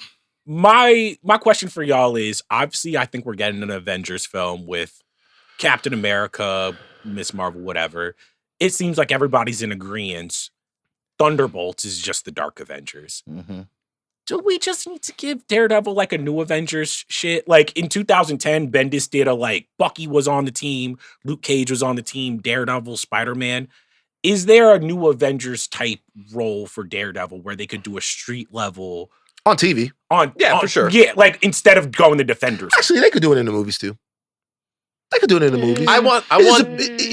What they need is something to fight. Yeah, I want a special presentation. I don't think that it comes with a show. I think it comes with just give us a fun one shot that something like a Werewolf by Night, something like, if you put it again, if Echo could have been like a more like elevated TV movie type of thing, maybe that would have changed. But I like the idea of a Punisher special presentation. I like the idea of a Defenders special presentation. They should give us 2 of those a year. Yes. I think, but here's the thing. If it was a movie, I like the idea of Spider-Man, Daredevil, Luke Cage having to go against a Kingpin type. They can only do it in a movie, though. Yeah, there's no way that Spider-Man is going to be regulated on TV. Yeah, but there's no way. I like the idea of having a street, our street guys, even Moon Knight, throw him on that shit. Yeah. Give us. Then we're talking Midnight Suns, and that's what I actually want. I don't want Midnight. Here's the thing. We have to be so real. See, we have to be. Midnight so real. Suns is cool. Don't do this. Come on, man. It's not. All right, Can you guys give me one iteration of the Midnight Suns in any multimedia property that has been successful? Guys. Frankly, the video game Marvel's Midnight Suns. It was really fucking good. Who talks about that video game? People have fun. Nobody. Exactly. Midnight Suns is terrible. It never works. So why can't we make it work? Why can't we make it work? Why? You guys have been trying for years. You the same dude. Always why are we always doing the old stuff? Why can't we try new stuff? Now we try to do new stuff. We tried Midnight Suns. We've tried Midnight Suns a bunch of fucking times. Nobody gives a fuck. When did they try it? Comic books, video games. I'm agnostic about it. If they could do it, they could not do it. It's fine. Because sometimes I do think we're at a level where people are like, how did this thing not work? I'm like, yo, that shit didn't even work in the comics. We're just talking about now how Thunderbolts might be awesome. So Midnight Suns could be awesome. Thunderbolts actually has good comic books. There's comic books that have sold, that people have read, that I could recommend to people. Mm-hmm. I can't do that with Midnight Suns. We love Guardians of the Galaxy, man. And there are good Guardians of the Galaxy comics. Are there? Look, we didn't know before the movies came out. Nobody did. You might have been reading. I was reading Annihilation. Come on. That's not fair. Y'all don't know ball. I'm not about to act like the Guardians were the biggest thing in the world, but to act like the Guardians haven't been around for a long time with I'm their not own saying that villain. they weren't said around that. for long. Nobody said that. Fair. You can't say that. Nobody said that. but this That's kid, not on what a, I'm like saying. on a comic book like podcast show, y'all acting like there wasn't a reason why they did Guardians. I know nobody gave a fuck about them in terms of like the larger populace. They unlocked the cosmic universe of the MCU. Yeah, There was we utility. were. I was there. I read the comics. I was there. Nobody DNA. Nobody like, all said shit. that. We're saying what you just said. Yeah, but which is here's the- nobody cared. Well, There's a difference between the difference between the Midnight Suns and like the Guardians and Nova. Well, can I ask you a question? Yeah. Is it possible that the Midnight Suns could have been a part of or unlocked the spooky part of Marvel, Very which true. the spooky part of Marvel is not going so well? Yes. I mean, we had Werewolf by Night. That was probably the peak. I loved that. I loved that as well. But Agatha I liked as well. Sure. But it doesn't seem like Marvel's spookiness and witchcraft and stuff like that is taken off as much as they would want to. Because, you know, I mean, look, we still got Mephisto, we still got all of that stuff that's kind of out there, but it doesn't seem like the spooky part is going as much as we need. Well, because I kind of go back to it. I'm just like, I don't think that it is not like a mistake that most of the good Marvel stuff that we remember and talk about is based on good comic books, is based on like stories and lore and like art that like people were just like, all right, how do we just transfer this to the movie? And I think for a lot of the stuff that we've gotten, I'm just like, yo, there's not really that many, if any, good Eternals comics. Like there's I don't agree with that. which so- Eternals run do you like? But what I'm telling you is that I'm not. This is what I would say to that. Now, if you said the Inhumans, I would agree. But if I don't like, I've never. There liked aren't the- not examples. I've never liked the Inhumans. But I think the Eternals have. I mean, the characters go back so far, Charles. Like, No, I mean, we're talking about like they go back to like the 70s. Yeah, and but stuff. So of the there's a Jack lot Kirby of the Jack Kirby like iterations, like I get it. There's some good New Gods comics. Like I get the New Gods. Yeah. Eternals, when you read some Eternals, you just like it never. They always kind of flop. People are like, we don't really give a fuck. So I don't know. It's not like you're not making points. Some of them I agree with. Some of them I slightly disagree with. But I get what you're saying. Last one is something that for me is something that we've kind of talked about. Is can the intensity of the Netflix series translate to Disney Plus? I mean, we just don't know, right? We don't know. No. But I do have hope in one show that shows you that you can do this on Disney Plus, and obviously we know what the show is. It's Andor. Andor is a very intense, uncompromising. That's not a lot of blood or stabby and all of that stuff. People do get crushed by money, though. People get crushed by money, but when you watch Andor, you get a feeling of desperation, stakes, and intensity. In that shows that can work on Disney Plus. Well, work at least from the standpoint of creatively. Yeah. We're still, I'm one of the people that thinks that Andor season 2 is going to be a much, much bigger commercial hit than Andor season 1 was. I just believe that. But when I look at that and I look at kind of how they need to bring this character back for Disney Plus, I think that they have a blueprint as to how to do it. And look, when you're bringing in Muse, who's a serial killer that, you know, paints in the blood of his victims, you're gonna have to push the envelope a little bit. And I think that they're wanting to push the envelope. Part of the show's success, whether it succeeds or fails, is going to be about how much of that they can do, and not go. How much of that they can do and stay true to the character. I'll say again, how far they can stay, how much they can stay true to the character, and not completely alienate a lot of the audience that's on Disney. What's Plus. the most intense MCU product we've gotten on Disney Plus, movies, whatever, that actually like gets to the level of like some of the stuff we saw with the Netflix MCU shit? Like sheer violence you're talking about? Like Or- no, just violence, mood, just everything. It's like a real downer.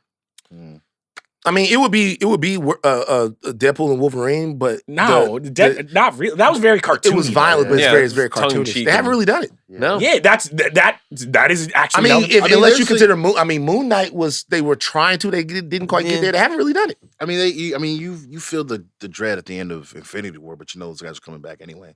So it's not like honestly, some of the Guardian shit, like I think has gotten gross out level, just like. But even that's very cartoony. This is goopy, yeah. Once again, this is them dipping their toe into that because I really do believe that these upcoming properties, with the obvious exception of Fantastic Four First Steps, they're going to have to be a little edgier than they've been in the past. Yeah. I mean, and so, I think that's the thing. That's my last question now. Yeah. Joe? My last question is about the other folks. We talked a lot about Daredevil. We've mentioned, some folks, but Karen, Foggy, Punisher, these are characters that like have arcs. I remember they got Ben Ulrich in like season 1, and then our guy Ray in season 3, right? Like these characters that have like their own lives and have their own arcs. Like, will the show do the same thing in this series? Now, how do you mean? What do you mean? So, for example, I don't know if you guys have seen this, right? Like, they're talking about something that happens early in the season. People are thinking that one of these characters dies. Like a Foggy or a Karen. Like a Foggy or Karen. Right. And this is spoiler alerts, but this is Vincent D'Onofrio and Charlie Cox have been talking about this. Everybody's been like, they literally a traumatic event or something. Yeah, they talk about a traumatic event. And we're assuming we're just like putting down, just seeing what they. I can't even talk anymore. Long story short, these Karen goes and kills Wesley, right? She's got her own agendas in these things. Foggy has his own agendas. Mm-hmm. All these characters have their own agendas. Will the new iteration of the show have characters with their own agendas? Or are we just like, it's Matt, side missions, Daredevil? Yes. Yeah. It's Matt, it's Kingpin. This is what we're doing. It's the 1v1. That's all that matters. That's one of the more important things to me is like good B plots for the people that are most important to Matt are really going to enforce how important this story is. I'm in the minority here. I sincerely hope that Foggy and Karen survive for the series. I hope so too. I'm in the minority. I know that people, but I sincerely hope that Foggy and Karen survive for the series. Like you know what I mean? I don't like killing April O'Neil. If Foggy gets packed up, I don't like killing Jimmy Olsen. No, I don't like when they do Why do we need that to fringe his friends just so that he can get activated? The good news is you came a long way. The bad news is you came the wrong way. Man. Wow. Well, we'll see what happens. I think this is going to be this is almost as difficult as like getting like the tone and the fights and everything right, because I think the thing that we forget about the Netflix series is those were written more like TV shows back then. Like you had like TV veterans being like, oh, we need Foggy and Karen to there needs to be an A plot, a B plot, a C plot. It was that's traditional TV. Yeah. And I think the things that have been so difficult for all of the Disney Plus shows is they're not written like TV shows. No. They're written like a 3-hour movie that's like just cut up. And I think like people are going to get a little upset if they don't have that flavoring of like, oh, everybody in Daredevil's world from Kingpin to him to Elektra to everyone, Night Nurse has their own goals and wants and needs. Yeah, that's where I'm looking for, because obviously we can't. I don't think it works if it's just Matt Murdock going to church, getting beat up, getting taped up, just doing that for 9 episodes. I hope and pray that all these characters get to advance their agendas in the story, because it just makes the world feel more lived in and more sprawling. And I hope so, but fingers crossed. Who knows? Yeah. Steve? Mine was just a cheeky little micro question, but it's like, how many love interests are we going to see from the MCU for Daredevil? Well, Karen's going to be there, but I'm like, if She-Hulk shows up, is that going to be a plus, She-Hulk, minus? They're not putting She-Hulk. Here's first thing. They're not putting She-Hulk in the show. They're not paying for all that CGI at this point. I mean, if Ms. Lonnie just shows up, they might stay away from that. Yeah. I feel and again, I feel like that's kind of like the part of the show that they She-Hulk threw got away. punted to the Shadow Realm, if we're being honest. That's a shame. She could come back. I want She-Hulk to come back somewhere. Baby. Come on, lock it in. Nah. I Lock love it in. Tatiana Maslany as an actress. I liked the show for the most part. Show was I did cool. too. Show was cool. I liked the show for the Well, most here's part. the thing. fun. We always were like, I like the show. I like the show. These are the shows we never bring up. Yeah, but Yeah, I we mean, never like it- bring up this shit. We I know, forget but they even for the exist. most part, I liked it. Cool. Yeah. She-Hulk we was don't- I'll tell you what the main thing about She-Hulk was to me is they should have dropped She-Hulk as a binge. She-Hulk didn't have the juice to be a week to week. They should have dropped it as a binge. For the most part, I enjoyed She-Hulk. I didn't take She-Hulk super seriously. No. But I thought the show was funny. Yeah. I got what they were trying to do. However, it probably was a sweatsuit situation. It probably was a situation. Yeah. It probably was a sweatsuit situation. It was. It is. Wait. My last question for y'all is: what are the series that we can kind of denote that like Feige and Co had too much dip on the chip? Where it's like, let's go. Oh, wow. It's a lot of them. so it would be Yeah, She-Hulk. there's a couple. Yeah, No, look, I I like the no, fact. no. Look, No. What I mean is like too much dip on their chip in terms of just like, yo, we can pull anything. off. Eternals. I like Eternals. I know we Eternals talked about is this. that was. But Eternals that's from 35 feet. Like shot clock winding down. You just but they check also that. thought they were doing the multiverse and they were doing all of Yeah. that stuff. They thought I think all that stuff was gonna Quantumania work. fits in that where I think they were like, we can do this, and I'm like, y'all. Well, cannot. remember they had a plan and they had to abandon the plan because the shit wasn't working and all of that stuff. But I get it. Like all of that stuff is kind of all of that stuff gets into the realm of quirk. I mean, even Miss Marvel, I feel like they're like, yo, we could take Miss Marvel, we can give her different powers, we can make her cosmic, we could do this. You know what? You know what the answer is, really? It's Echo. Echo is Echo- definitely the answer. Echo is a heat check Echo is of all definitely heat the checks. answer. What if Echo is in this show? She might be. That's fine. I didn't cool with that? dislike Echo I as a didn't like the character. character. Yeah. The character's show not the just problem. Yeah. sucked. Like it's Yeah. like that's the thing that I think is like, I know I'm Mr. Negative. Like, I didn't like She-Hulk, but like, I don't think Tatiana Maslany was the problem with that show. You know what I'm saying? Can I Like, name, we'll can I never- name something? I just want to say something. Did Moon Knight have too much dip on the ship? Yes. absolutely. Okay, I just want to make sure that we say that because if you go back and look at what we're saying that the characters that had too much dip on their chip were All right. I'm just saying, Yeah. were Miss Marvel, Echo, Agatha, I do not and agree all. with So I that. just want to make sure Agatha's that, great. I just want to make And can I honestly? I just want to make sure that I name that. Agatha's if great. I'm being I'll real, sign that. I think that says less about us and more about when it was the white men. Motherfuckers got movies. It don't matter if the first movie was all right or kind of sucked. They got 2, 3, 4 at bats. And when it came time for the black people, the women of color, all that shit, they was just like, y'all motherfuckers need to prop up our fucking streaming bet. And I don't think that's it. Here's the thing. I think a Moon Knight movie might have done a little bit better because the CGI wouldn't have looked so janky. You know what I'm saying? I don't disagree with what you're saying. I want a huge investment into these characters. I will say that if they had gone about Moon Knight in a movie the way they went about Moon Knight in the show, I still would have been annoyed. Yeah. Well, I don't. Here's the thing. I think if you got some people who were like directors and writers to do a Moon Knight TV show, I think they would be like, hey, yo, let's not. Yeah. Come on. But made some different decisions. Those are our questions. Chuck, real quick before we get out of here, we got some news.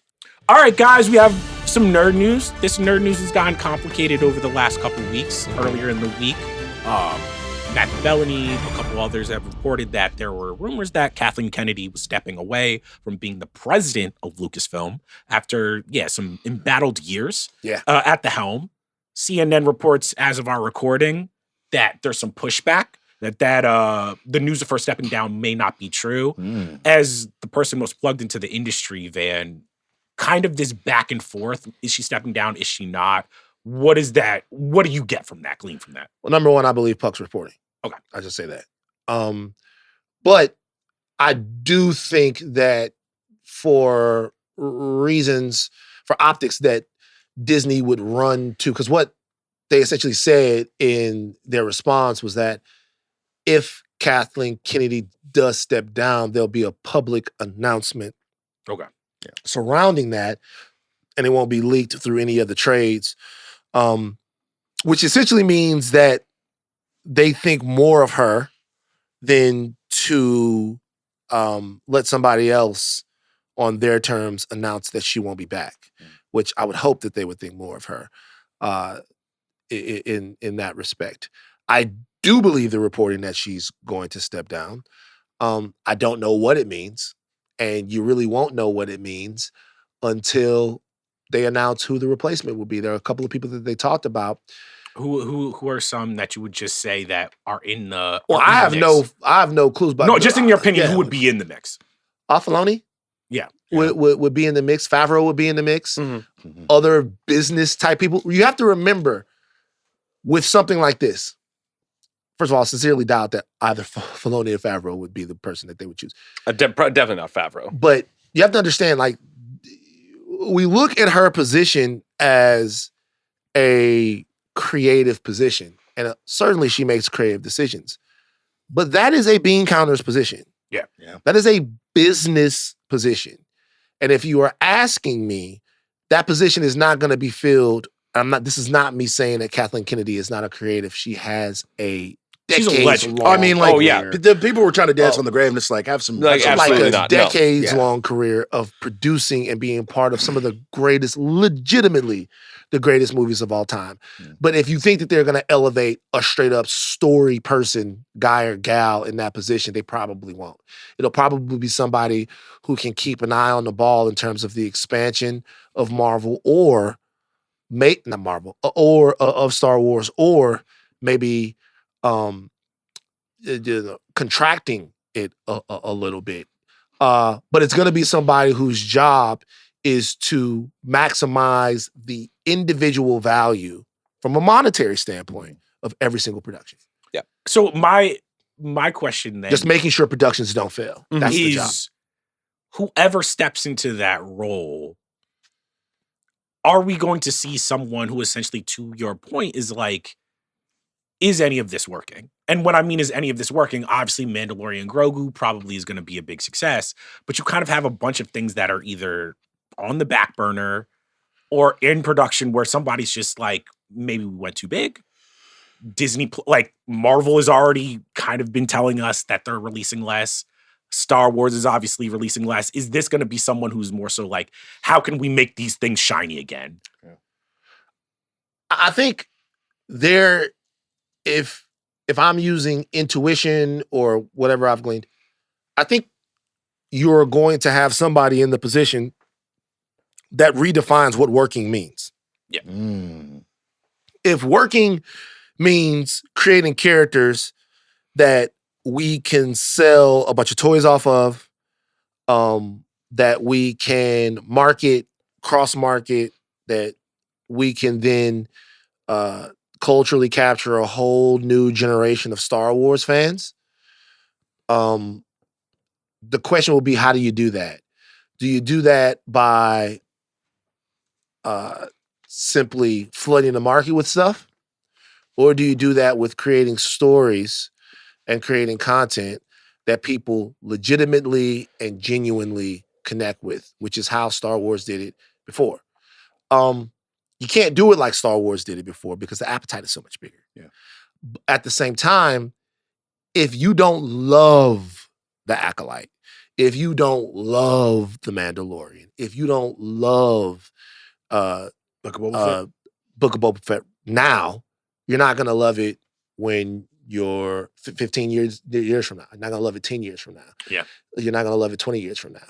So that's the Star Wars problem, in my opinion, to figure out, is what is working for Star Wars. And there's a sweet spot where you're making more Star Wars stuff than you used to because you didn't used to make any Star Wars stuff, hardly any stuff. But that the stuff that you're making resonates a little bit better. So some of these questions aren't so up in the air, you know? But neither of the gambles have worked, where it's just like the nostalgia plays going all the way back from Han Solo to Book of Boba Fett to Obi-Wan. I would even say Ahsoka. Some have been more successful than others, but most of them roundly have been either critically reviled or just like kind of. Well, see, this is my thing about Ahsoka. Ahsoka is actually a character that has more story, right? There's more story to tell about Ahsoka. There's more adventures for Ahsoka. Yeah. You can actually look at Ahsoka and be like, okay, well, we don't know what happens to Ahsoka. There's more stuff that you could tell, right? that is different than some of the other stuff that they've done. Like if you're going to recast fucking Han Solo, a movie that I don't mind, but if you're gonna recast Han Solo, it has got to be perfect. It's got to work. Like it has got to be perfect. But here's the thing. Yes, there's more Ahsoka story to tell, but if you're going to spend that much money on a TV series, if I'm the bean counter, I'm just like, oh wait, like it's not just enough for the like Clone Wars fans to show up for this. I want the people who are showing up from Mando season 1 and season 2 to show up for this. And I think it's like, even with their new stuff, it's like Skeleton Crew, like as critically acclaimed as Andor, all that stuff, where it's just like Acolyte, that's not working either. If I'm the new person stepping in, I'm like, all right, so our new gambits aren't working and our nostalgia plays aren't working. What the fuck is? So, but then do you run the risk though of trying to do too much? It's like when the Phoenix Suns, you get a new owner, you like, bet we're gonna trade for KD, we're gonna trade for Bradley Beal, go and win. I'm gonna fire the coach, I'm gonna get my guy in there. He's that GM. You know what I'm saying? When you get in there, like none of this is working, I'm just gonna remake the whole thing in my image. Do you run the risk of either just completely messing up or alienating people who've been following this stuff for how many years now? I mean, right? The people are already alienated. I think the job of the new president is to like steady the fucking ship, where it's just like, yo, we need to get the diehards back on our side, but we also need to get like the people who showed up for Force Awakens and were like, fine, Star Wars. It feels important again. You need to get both of those, and now you don't have pretty much either of them. So you're saying that James Gunn should take over Star Wars as well? I mean, like you joke, but James Gunn looked at these characters and said, in my opinion, these characters have a place in contemporary American storytelling that's not being served. Mm-hmm. Like he looked at Superman and went, cynical, brooding, weird, moody Superman. That's not just who the character is. There's a vision and a version of Superman that has always worked. And let me tell you guys why it will still work. Now, if you have that same thought about Ahsoka, if you have that same thought about Cassian Andor, if you have that same thought about Han Solo or Luke Skywalker, if it's inspired, then you go out there and you do it. But if Grogu is a part of your story and then Grogu takes off and then you change the third season of your show because you now have to have Grogu because we need to buy the toys, the cart is leading the horse. Mm-hmm. Now, I'm not saying, I'm not saying that that's not a real thing. That people weren't gonna watch the third season of Mando just with no Grogu and be okay with it. They weren't. They weren't. So then everybody put their heads together and create something that serves the characters and not so much just the capitalism of it. I get that that's a really, really stupid and ignorant thing to say because these things are all made to make money, but they will make more money the more enamored we are. It's actually fun. I mean, you mentioned James Gunn, and earlier you'd mentioned that there should a bean counter. James Gunn, notoriously, not a bean counter. He's a creator. Correct. Well, there's Peter Safran. Peter Safran's more what I'm saying, but so like we joked about Filoni, like that would be funny. But he too, I know. But that's what I'm saying, right? But if you were to do a creative, I would pick Tony Gilroy. I think we all would like Tony Gilroy. He's not doing that job. He's not doing that job. Yeah. Right? I mean, look, nobody who the fans want to do it is doing it. Some fucking guy and there have been some names thrown out there. Some fucking guy who's been working for them, who understands production, who understands budgets, who understands what the fans want, who understands this, is not going to be a shiny hire that takes over that job. Honestly, I know I disagree with you last episode. I wouldn't be surprised if the president steps in. He's like, all right, we doing a Darth Vader movie? And we recasting Luke. Fuck y'all. I'm telling you. The first thing they do at Star Wars Celebration in Japan is like Kathleen Kennedy stepping down. We got so-and-so coming up. First thing, Vader trilogy. Boom. It's coming to you live. I'm telling y'all, the Vader thing is I know that that's going back to that would be really, really cynical if they did that. but Would I he make money? that would be really cynical if Gotta they did get that. it churning. But let me tell you something. The moment that people see how the first version of Vader's suit hurts him, how it snags, how it pulls on him, how the Emperor treats him, how Vader is, how he develops his meditation chamber, how he has to get his new lightsaber, how he trains, like how he trains, how at first he has to use the Force to help him walk because the suit is pulling him forward. Just so many different aspects of the Vader actual origin story of becoming Vader. I'm just saying, you can do it. It can be done. I'm just saying. They cannot do it because he's gonna make a movie. He's like, all right, we're gonna do the economy of the fucking I would love that. the trade wars and shit. I'm like, all right, man, get out of here. You know what? This is why I would not be a good person for that. Because Van's like, oh yeah, I would make a show just about regular people living in Star Wars.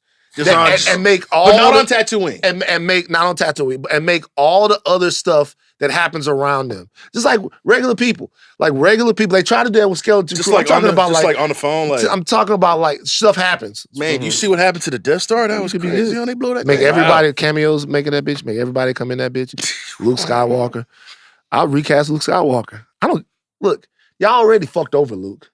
Y'all already made Luke. You about to make Glenn Powell fucking Luke Skywalker, bro. Love it. Love it. Not Han?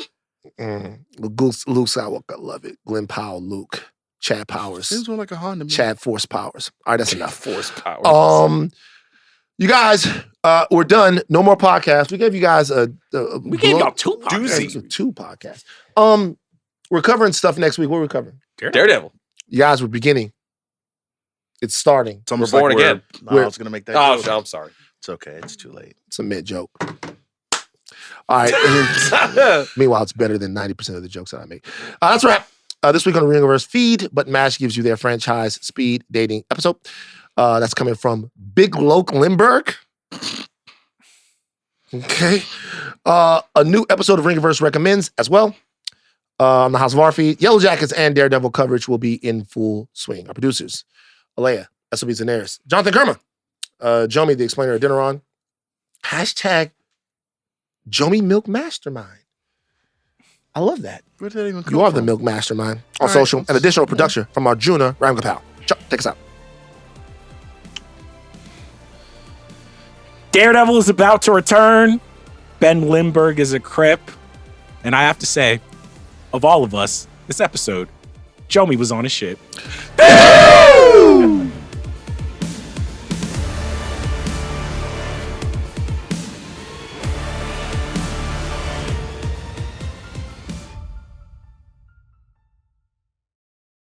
Welcome. Oh. I apologize. Oh, it's okay. Do you want a second? No, you can do it. We can leave that in. I'll do it again.